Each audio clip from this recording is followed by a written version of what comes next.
हमारा नाम मुन्ना ठाकुर। हम आदमी की गर्दन को एक ही झटके में चिड़िया की मुंडी की तरह मरोड़ देते हैं और उसके प्राण फुर्र से उठ जाते हैं। समझा का? और आज वो चिड़िया तू है, तू का? मुन्ना ठाकुर, तुम दुनिया वालों के लिए ठाकुर होगे, मगर मेरे लिए सिर्फ मुन्ना हो। चिड़िया आज ही नर्क में जाएगी और वहां नर्क के दरवाजे पर तुम्हारा वो बाप सफेद पगला सेठ जगन्नाथ तुम्हारा इंतजार कर रहा होगा।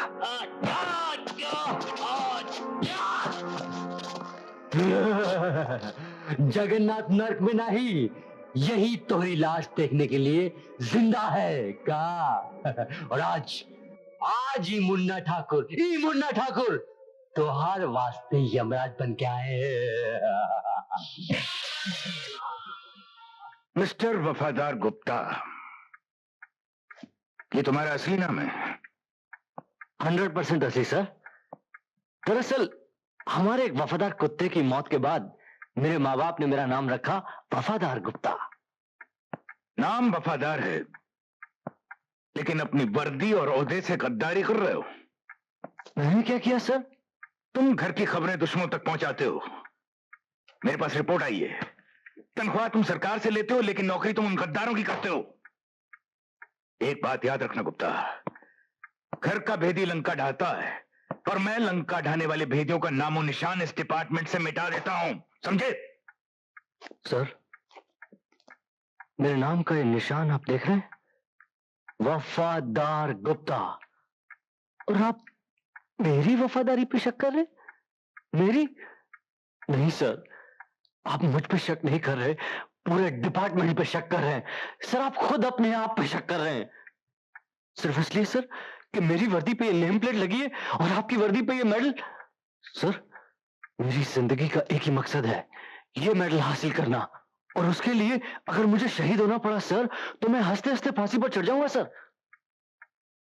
मैं जानता हूं सर, सरकारी नौकरी में आंसू और जज्बात की कोई कीमत नहीं है सर, मगर एक बात याद रखना सर, वफादार गुप्ता का सर कट जाएगा, किसी गद्दार के सामने झुकेगा नहीं सर। अब आप जो चाहे मेरे साथ सलूक कीजिए सर, चाहे मुझे जान से मार दीजिए सर, और चाहे मुझे छोड़ दीजिए सर। ठीक है, मैं अभी इस रिपोर्ट पर कोई एक्शन नहीं ले रहा हूं, तो मैं सिर्फ वार्निंग देकर छोड़ रहा हूं। पर एक बात याद रखना गुप्ता, सरकार वफादारी के लिए वफादारों को मेडल देती है और मैं गद्दारी के लिए गद्दारों को गोली मार देता हूं, समझे? You can go. Thank you sir.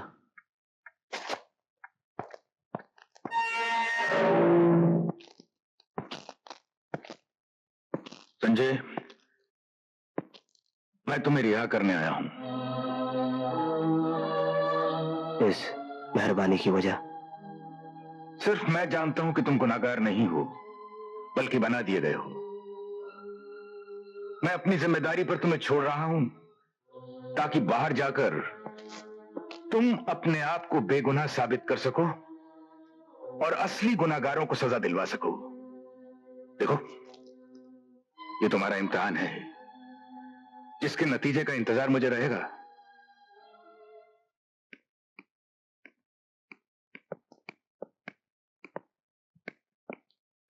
Daddy, Sanjay का क्या हुआ?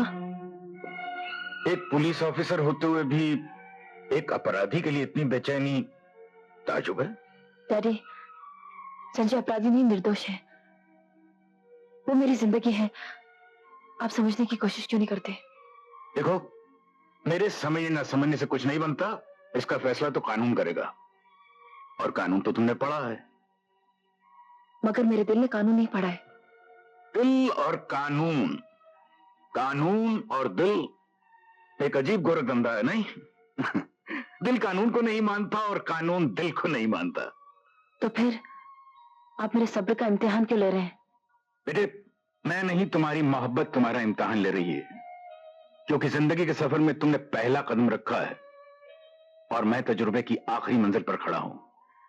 तुम तो सिर्फ कह रही हो कि संजय निर्दोष है, लेकिन मैंने तो उसे रिहा भी कर दिया है। ओ डैडी।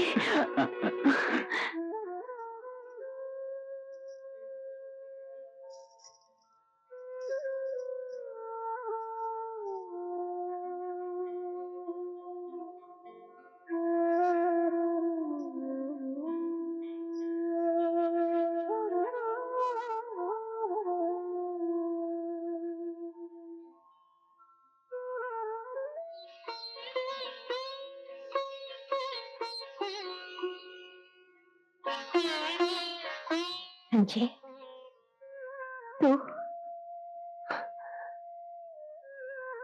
जिसके सुहाग का नाम अमर हो, जिसके काम अमर हो, जिसके वचन अमर हो, उसके वचन को अपने धर्म की तरह निभाने वाली तुझ जैसी माँ ही हो सकती है। माँ, संजय, मुझे मालूम था कि मैं यहाँ आऊंगा तो तुझे दुख होगा,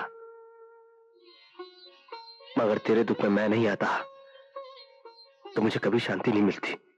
बेटे, सारी सुहागिनें अपने पति को अमर रखने के लिए व्रत रखती हैं। मैं तो अपने अमर पति की पूजा कर रही हूँ। भगवान से मांगती हूँ कि जन्म जन्म तक यही मेरे पति रहे।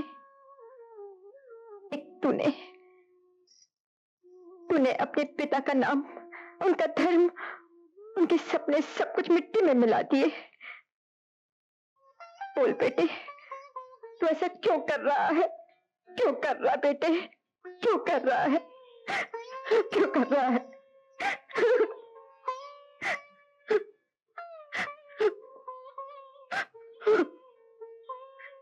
इस क्यों का जवाब ही तो मुझे इस रास्ते पर ले आया। माँ, यकीन मानो, जब सच्चाई तुम्हारे सामने आएगी तब तुम्हें पता चलेगा कि हम बाप बेटे अलग अलग रास्ते पर चले, अगर हमारी मंजिल एक ही थी, एक ही है और एक ही रहेगी।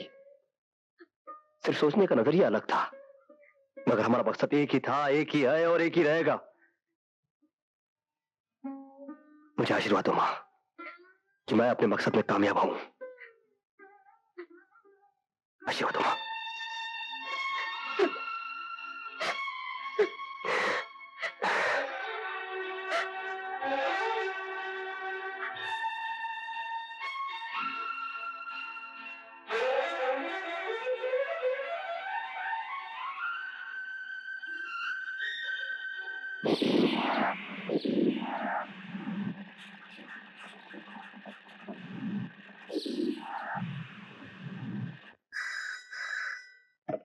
इंस्पेक्टर वफादार गुप्ता स्पीकिंग। वफादार, कहीं तुम गद्दार तो नहीं हो गए? क्या बात करते हो यार जगन्नाथ, वफादार और गद्दार हो ही नहीं सकता। बोलो। फिर संजय को मेरे ठिकानों का पता कैसे चला? अरे यार, संजय को तुम्हारे कुछ ही ठिकानों का पता चला है ना। मैं तो ऐसी चाल चलूंगा कि संजय के सारे ठिकाने ठिकाने लग जाएंगे। अरे तुम देखना देखना तुम। हाँ, ओके। संजय। संजय, क्यों बुलाया था मुझे यहाँ? मैंने तुम्हें तुम्हारी रिहाई की मुबारकबाद देने के लिए बुलाया था। मुबारकबाद? जब तक मैं अपने आप को बेगुनाह साबित नहीं कर लेता, मैं अपराधी हूँ सोनम। तुम अपराधी हो या निर्दोष, अच्छे हो या बुरे, तुम जैसे भी हो तुम मेरे हो संजय। ये दिल का सौदा है जिसे कानून के तराजू में नहीं तोला जा सकता। मगर जो अपराध का कलंक मेरे माथे पे लगा, उसका क्या? मैं इसे सिंदूर समझकर अपनी मांग में सजा लूंगी।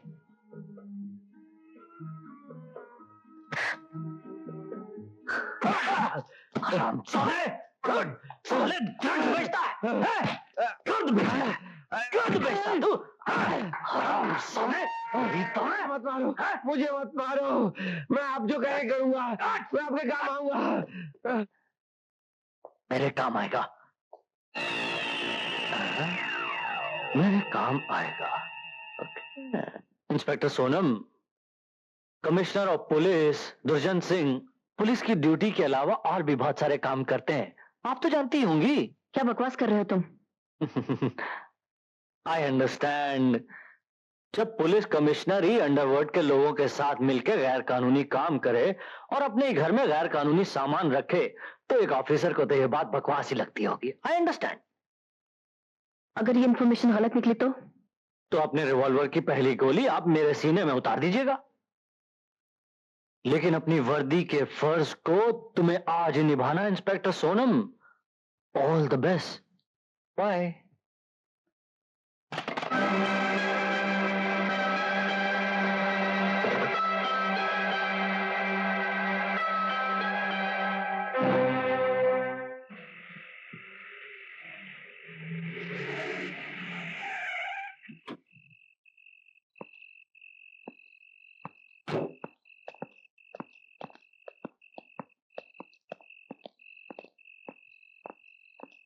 हुसैन मियाँ, सोनम अभी तक नहीं आई।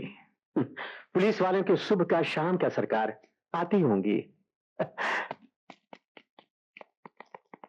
सरकार, बिटिया आ गई। सोनम बिटिया सरकार। अरे सोनू बिटिया, पूरा थाना लेकर घर पर आ गई। क्या बात है, ड्यूटी यहीं पर देने का इरादा है क्या?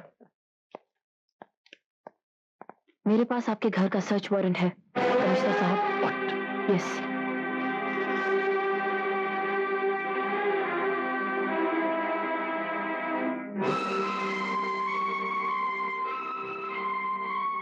Carry on. Thank you. तुम इधर जाओ, तुम ऊपर जाओ, चलो जल्दी करो। पागल हो गई है, दीवानी हो गई है। ऐसी बातें न देखी गई न सुनी गई। बेटी बाप के घर की तलाशी लगी। हुसैन मियाँ, इम्तिहान का सबक देना बड़ा आसान होता है, लेकिन हकीकत में इम्तिहान देना बड़ा मुश्किल होता है। शायद मुश्किल इम्तिहानों से गुजरना ही मेरी जिंदगी है। इंस्पेक्टर, चौक से तलाशी लो, घर का कोना कोना तुम्हारा देखा हुआ है। सर,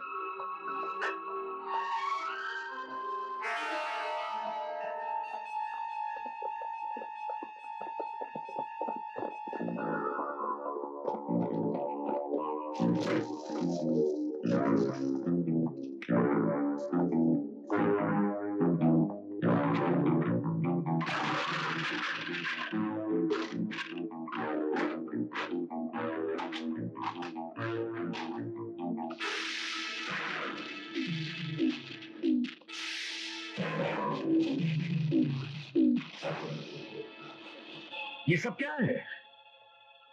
ये वो सबूत हैं जो आपके घर से बरामद हुए हैं। ये किसी की साजिश लगती है। ये साजिश है या सच्चाई, इसका फैसला करना अदालत का धर्म है और अदालत तक पहुंचाना मेरा कर्म। और वैसे भी इन सबूतों के मिल जाने के बाद सफाई की कोई गुंजाइश बाकी नहीं रह जाती। और मैं सफाई देना भी नहीं चाहता। आखिर तूने अपना रंग दिखला ही दिया ना। अपना खून होता तो ऐसा कभी नहीं करती, लेकिन तू तो पराया खून है ना। खामोश हुसैन मियाँ। आज अगर खामोश नहीं कहोगे तो मैं इस तरह खामोश हो जाऊंगा कि तुम लाख जगाओगे, मैं नहीं जागूंगा। कमिश्नर साहब, मैं इस घर में नौकर बनकर रहा, लेकिन इसे लाड दिया, प्यार दिया, अपनाया। इसकी हिफाजत और सलामती के लिए दुआएं मांगते मांगते मेरी जुबान थक गई। ला वापस ला मेरी दुआओं का कर्ज, जो तेरा फर्ज बनकर मेरी मोहब्बत को लूट रहा है। मैं मजबूर हूं हुसैन चाचा। इंस्पेक्टर,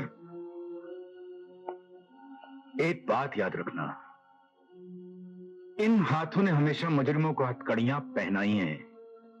ये हाथ कट सकते हैं, लेकिन मुजरिमों को पनाह कभी नहीं दे सकते। फिर भी तुम्हें मेरी बात पर यकीन नहीं तो हम हाजिर हैं, हमें गिरफ्तार कर सकती हो।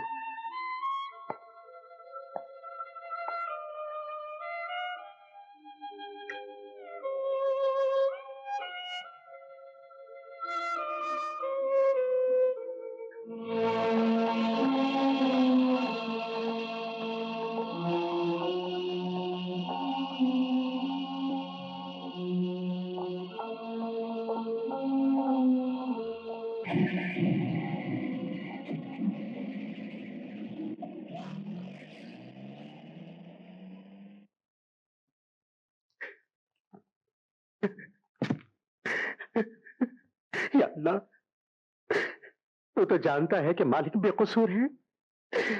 अपने हबीब के सदक़े सच और इंसाफ की लाज रखना और मेरे मालिक को इज्जत आबरू के साथ घर वापस लाना अल्लाह।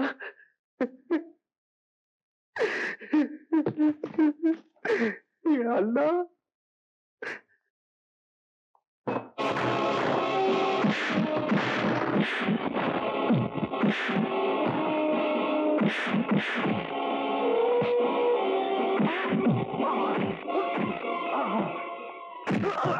बोल, कमिश्नर साहब के कमरे में गर्द और रुपया किसने रखा था?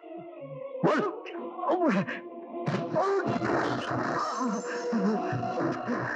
मुझे नहीं मालूम, मुझे नहीं मालूम, मुझे नहीं मालूम। क्या बोलेगा? मुझे नहीं मालूम।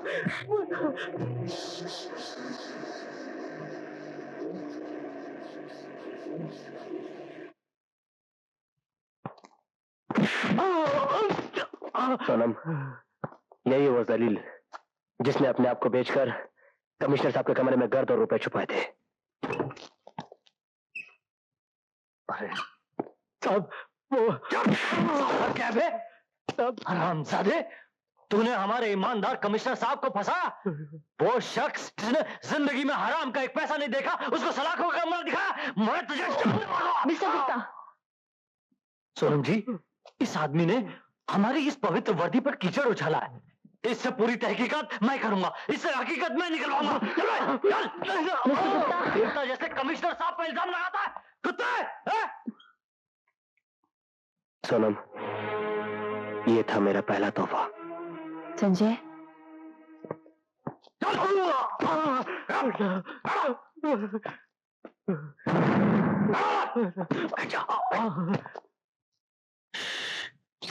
मैं तेरे साथ हूँ गधे, लेकिन सबके सामने तो बात नहीं करनी चाहिए ना। उल्लू का बट्टा, ये ले।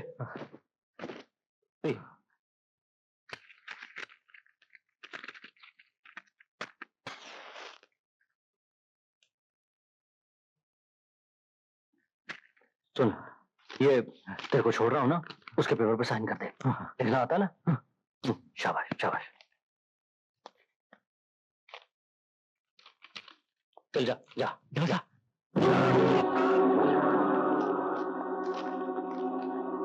अच्छा हुआ सब पेपर पहले रेडी रखे।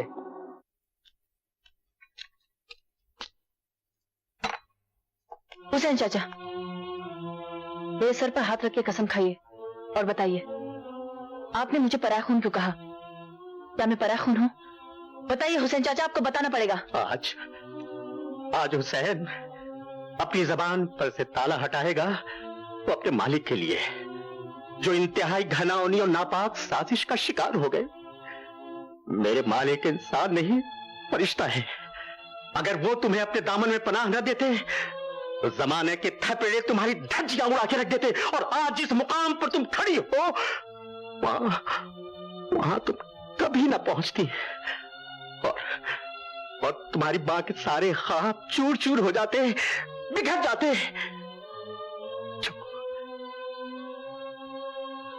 19 साल पहले उसने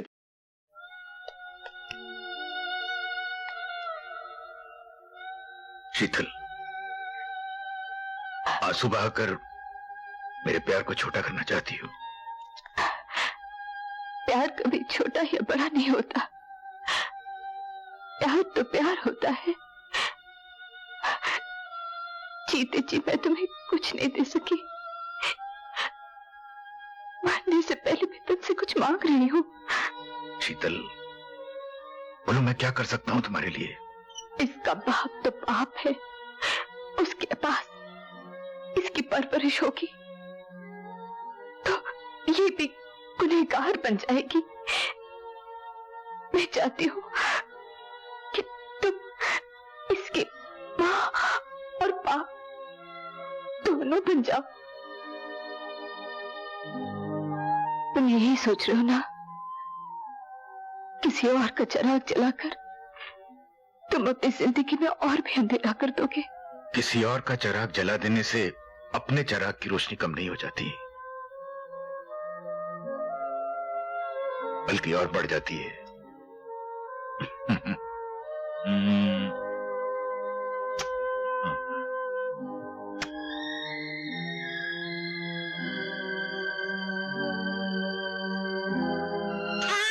उसे नहीं जी। शीतल शीतल शीतल शीतल